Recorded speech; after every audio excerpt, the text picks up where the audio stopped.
മുമ്പ് മോഹൻലാൽ അഭിനയിക്കാത്തൊരു സിനിമയുണ്ട് സത്യനന്ദിക്കാടിൻ്റെ സിനിമയിൽ. അതൊരു കഥ തുടരുന്നു. അതൊരു പരീക്ഷണം നടത്തിയ സിനിമയാണത്.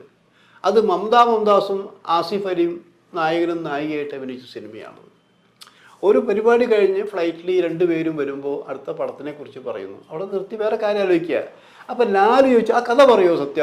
അപ്പോൾ സത്യം ചോദിച്ചു, എന്തിന് നിങ്ങൾ അഭിനയിക്കുന്നില്ലല്ലോ, പിന്നെ ഞാനെന്തിനാ സിനിമയെ ആ കഥയൊന്ന് കേൾക്കട്ടെ ഇഷ്ടമാണെന്ന് പറയണത്. അങ്ങനെ നിർബന്ധിച്ച് കഥ പറയുകയാണ്. ഈ കഥ പറഞ്ഞപ്പോഴാണ് ഈ കഥയിൽ മമതാ മോഹൻദാസിൻ്റെ ഭർത്താവായ ആസിഫ് അലി ഒരു വാഹന അപകടത്തിൽ കൊല്ലപ്പെടുന്നു എന്ന് പറയുന്നത്.